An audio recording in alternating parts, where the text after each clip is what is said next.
Hey everybody, welcome to the channel. I'm Dane, your host of the Rock and Metal Guardian. Hope you're having a fine day.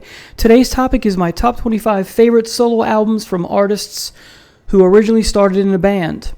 So there's no David Bowie, no Madonna, things of that nature. So let's go ahead and jump right in.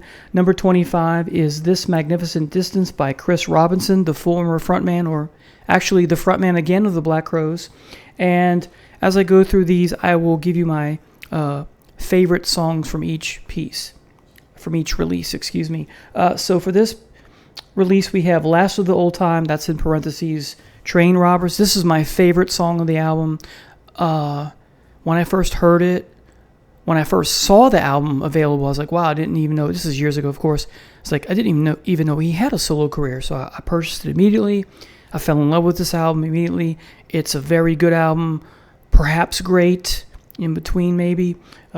Anyway, Train Robbers is just phenomenal. This song is worth the album alone. It's that good. And then other two more standout tracks are Girl in a Mountain and If You See California. But the whole album is great. Those are the three that resonate with me the most. But the whole album, as I said, is fabulous. All right, number 24 is Degradation Trip, Volume 1 and 2 from Jerry Cantrell, his second solo release after Boggy Depot. Originally, I do believe that Volume 1 and Volume 2 came separately. I was back when we had stores, I saw this, like, wow, I didn't even know he does. Kind of like the Chris Robinson thing. Hey, I didn't know he had some solo stuff after Boggy Depot, that is. And so I picked it up. So you have 12 songs in Volume 1 and 13 songs from Volume 2. Not much filler here, if you ask me, but it sounds like an Alice in Chains album, of course. Jerry Cantrell did a great job picking up, filling in the shoes for Lane after he passed away. Anyway, so great tracks here. Psychotic Break, Bargain Basement, Howard Hughes, Owned, Angel Eye, Solitude, Hellbound, Spider Bite is fantastic, Feel the Void, Pro False Idol, Gone. As far as Volume 2 goes, Castaway, Chemical Tribe, What It Takes, Dying Inside, Siddhartha, Hurts, Don't It, She Was My Girl, Anger Rising, SOS, and Thanks Anyway. You have to get this if you can still get it, even if you stream it, download it, MP3, that kind of thing. And of course, this is Jerry on the cover, and it's like he's putting his hand inside of his skin in his back, and there's some other stuff here. He does it inside of his heart, on the inside. You got to get this. All right. Next is Fish Out of Water by Chris Squire, the Yes bass player. And of all the solo releases from the various Yes members over the decades, this is my favorite. And everything on here I just love. There's only a few songs, but they're fabulous. Hold Out Your Hand, You By My Side, Silently Falling, Lucky 7, Cafe, and in parentheses, Cannon Song. So the only 5 songs, but some of them are longer than others, that kind of thing. I don't know the whole total time. This is Japanese import, so most of what's written inside is in Japanese, unfortunately. But this is quite good. I'm sorry, this is excellent. Not quite good, excuse me. All right. So that was 23. Number 22 is Steve Hackett's Voyage of the Acolyte, and the standout tracks for me are Ace of Wands, The Hermit. So you have a tarot card theme kind of with this album. Hands of the Priestess, parts 1 and 2, and the most famous song on this album, of course, is Shadow of the Hierophant, which he plays all the time live, even today. Next is an interesting one, 21. I Got Them Old Cosmic Blues Again, Mama, by Janis Joplin. Of course, before she went solo, she was in Big Brother and the Holding Company. And I didn't warm up to Janis Joplin until I was in my 30s, I'll be honest with you. And while I like some of her songs as a kid, as far as, listening to her a lot more, I was more of a Stone the Crows person, but I prefer Janis Joplin over Stone the Crows, but I do like both. Anyway, so this album is great from beginning to end, and I had not heard of this album. I was familiar with Pearl and other things. And when I was working at Sam Goody or Musicland, this guy came in and ordered it. And when it came in about a week later, I asked him some questions, but he's like, man, you got to listen to this, even if you're not a Joplin fan. And I told him, I was like, well, I knew her work and that sort of thing. He's like, you got to listen to it. So I ordered it for myself, and I took a chance, and I love it. I don't have it anymore on CD for whatever reason, but I do have it in MP3 format, and it's fabulous. I think it's her best work. Whether you're talking about her in the band Big Brother and the Holding Company, or solo, this is where it's at. So some standout tracks here, or maybe One Good Man is fabulous. The title track, Cosmic Blues with a K, and Little Girl Blue is fabulous. It's just a great album. Number 20, I'm not a big punk rock guy, but this is a fabulous album from beginning to end. So Alone by Johnny Thunders. The standout tracks are Pipeline, You Can't Put Your Arms Around a Memory, Leave Me Alone, and Subway Train. Those last two are my two favorite. Great album cover, him sitting in the chair, he's got a not frizzy, but spiky, medium-length hair, looking kind of, like the title suggests, So Alone. Just great album. Number 19 is Rod Stewart's A Night on the Town. As you know, he was in the Faces, and he goes solo. And this is where you have Tonight's the Night. The first cut is the deepest. Those are my two favorite songs of him by all time. But the whole album is fantastic. You have Killing of Georgie Parts 1 and 2. This is my favorite Rod Stewart album also. All right, number 18 is Bad for Good from Jim Steinman. You may know him from Meatloaf, those classic Meatloaf albums. On the album cover it says Meatloaf, songs by Jim Steinman or something like that. On the back of Bat Out of Hell, he's the guy in the background behind Meatloaf who gets the girl, right, Carla DeVito. And Meatloaf's, famously it seems like he's handing her over to him. Anyway, make of that what you will. It's just meant to be humorous, right? And this was the album that Meatloaf wanted to put out as the sophomore effort to Bat Out of Hell, but he had throat issues. And later on, some of the tracks on this album make its way onto Bat Out of Hell 2. This is fabulous. There's some gut-wrenching, emotional,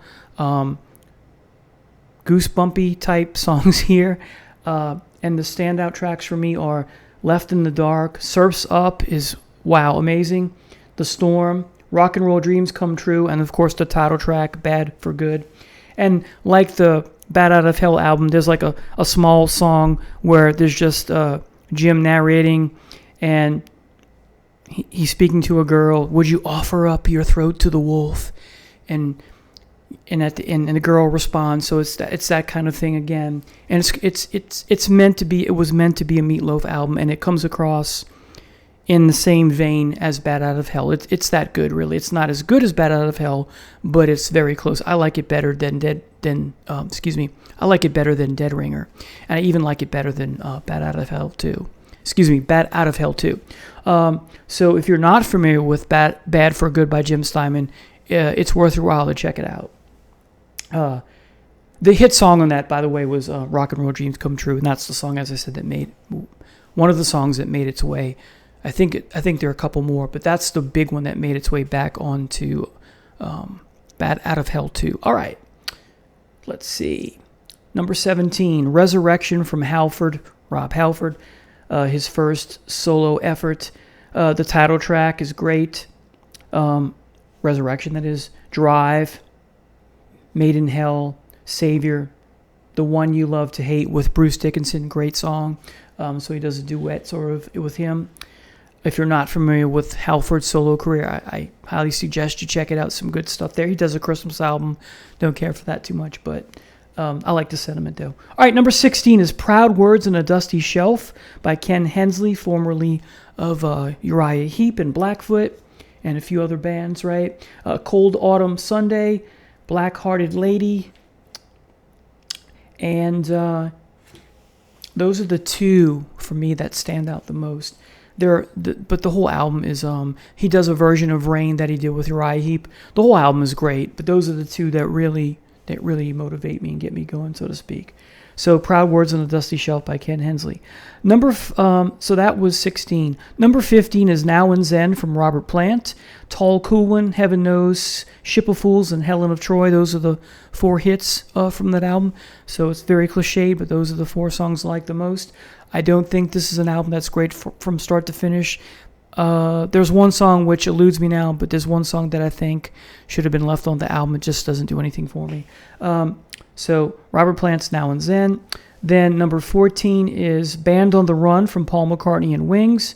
You have the title track, Jet, and Bluebird, and some other songs. This is a great album from start to finish. It has a very Beatlesque quality in parts, but it is a solo record. It's a Wings, but I count it as a solo album, so maybe I'm cheating a little bit. So Band on the Run from Paul McCartney and Wings coming in at number 14.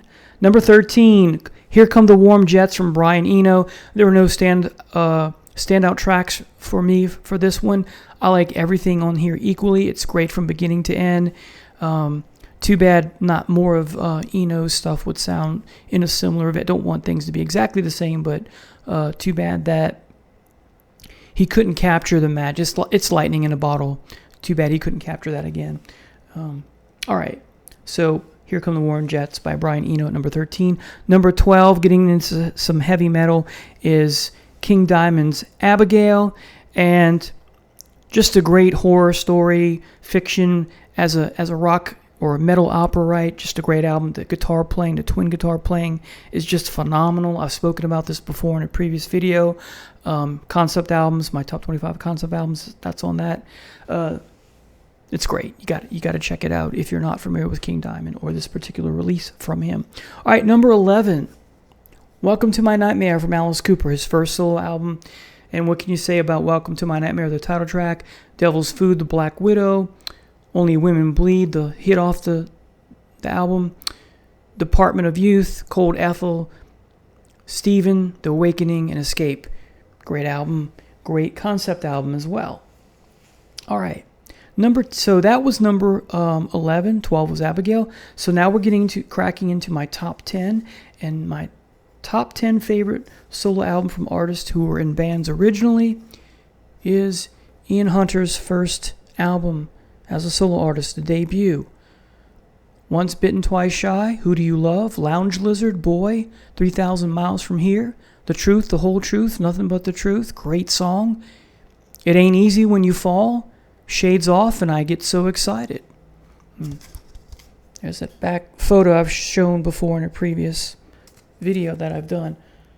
This is a fabulous album from beginning to end. I love it. However, coming in at number 9 is his fourth album, You're Never Alone with the Schizophrenic. This might be his best album. However, this is my favorite. You have songs like Just Another Night, Wild East, Cleveland Rocks, Ships, When the Daylight Comes, Life After Death, Standing in My Light, Bastard, and The Outsider. And there's some bonus tracks that are fabulous if you get the box set. All right. Coming in at number 8, more Alice Cooper, From the Inside. Concept album about his putting himself in a rehab. It's actually just leave it at that, rehab, and because he was dealing with his alcoholism. From the Inside, the title track, Wish I Were Born in Beverly Hills, The Quiet Room, Nurse Rosetta, Millie and Billy, Serious, How You Gonna See Me Now, great song about now that you know who I really am, do you still like me, do you still respect me, that kind of thing. Great thematically rich song. For Veronica's Sake, Inmates, We're All Crazy closes it. I didn't read all the songs here, but this is fabulous. If you can get this on vinyl, if you're a vinyl person, it opens up. The front opens up and the back opens up, and then the gatefold opens up. I do believe. So this is just phenomenal from the inside. All right. Next.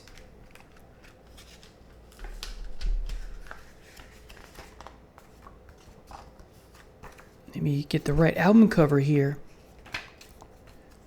North Winds from David Coverdale. David Coverdale's North Winds is coming in at number 7. And his second solo album, you have Keep On Giving Me Love, North Winds, the title track is just phenomenal. Give Me Kindness, Time and Again, Queen of Hearts. And then you get Only My Soul. Oh, wow, I'm getting goosebumps talking about that right now. Say You Love Me, wow. Breakdown, a nice heavy track. Shame the Devil and Sweet Mistreater. All right. And then essentially Splitting Hairs here. So that North Winds by David Coverdale, number 7. Splitting Hairs is David Coverdale's Whitesnake. Great album cover as well. And the songs on here, give me a second. Lady, Blind Man, the original version, not the Whitesnake version. I like this version better. Goldie's Place, the weakest song on the track. Whitesnake, great heavy tune. Time on My Side is fabulous. Peace Loving Man is fabulous. Sunny Days is great. Hole in the Sky is an emotional slow ballad, which is fabulous. Celebration, a more happy, upbeat song with some cowbell, I believe. Peace Loving Man and Sunny Days. So these last two are bonus alternate tracks of what's from the original takes. And I love both of these to death. If I talk about both albums, because they're originally both separate solo albums, but at one point, at least growing up or after high school, I found both of these in one collection on vinyl with a gatefold. I wish I still had it. But if we talk about what are the best songs on both of these, Keep On Giving Me Love, North Winds, Queen of Hearts, Only My Soul, Save You Love Me, Breakdown, Blind Man, Whitesnake, Time on My Side, Hole in the Sky. And as I said, the splitting hairs between which one's better. Some days I like North Winds better than the first one. Some days, but right now, thinking about it, and I've thought hard before I made this video. The first album, Whitesnake, I like just a smidge better than North Winds, but they're both great. All right, number 5 is Harvest from Neil Young. You got Heart of Gold, Old Man, The Needle and the Damage Done, but from start to finish, it's great, beginning to end, just a fabulous album. Just a smidge better than After the Gold Rush. So that's why it's here and not that one. All right, number 4, Ace Frehley's solo album. It's a solo album, but it also has Kiss on it. It has Kiss, so it's both a Kiss album and an Ace Frehley solo album because they were under contract to each produce a solo album. So Rip It Out, Speeding Back to My Baby, Snowblind, my favorite song on the album, Ozone, What's on Your Mind, New York Groove, my second favorite song on the album, has a, well, I'll get to that in a minute. I'm in Need of Love, Wiped Out, and Fractured Mirror, the great instrumental. New York Groove has a Lou Reed feel to it, right? Fabulous. All right. Number 3, Marching Out from Yngwie Malmsteen, formerly of Alcatraz and Steeler. You have Prelude, I'll See the Light Tonight, Don't Let It End, Disciples of Hell. My favorite is number 5, I'm a Viking. Then we get Overture 1383, Anguish and Fear, On the Run Again, Soldier Without Faith, my least favorite track, but I like it. Caught in the Middle's fabulous, Marching Out, powerful, enigmatic. Great way to end an album. All right. Number 2, should not be a shocker, Holy Diver by Dio. Great from beginning to end, Stand Up and Shout, Holy Diver, Gypsy, Caught in the Middle, Don't Talk to Strangers, Straight Through the Heart, Invisible, Rainbow in the Dark, Shame on the Night, No Filler. This is so fantastic. All right. Finally, don't have a prop for this one. Hold on a second, sorry.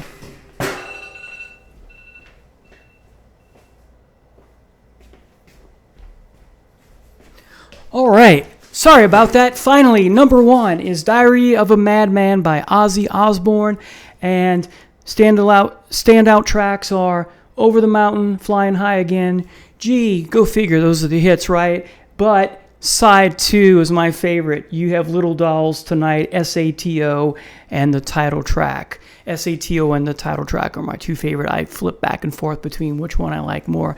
So there you have it, everybody. These are my top 25 favorite solo albums from artists in a band who were in a band originally. Thank you so much for watching. Don't forget to click the notification button for all upcoming videos, especially for this week. And don't forget to hit the like and subscribe button to help the channel grow. Thank you so much for watching. Have a blessed day. Bye.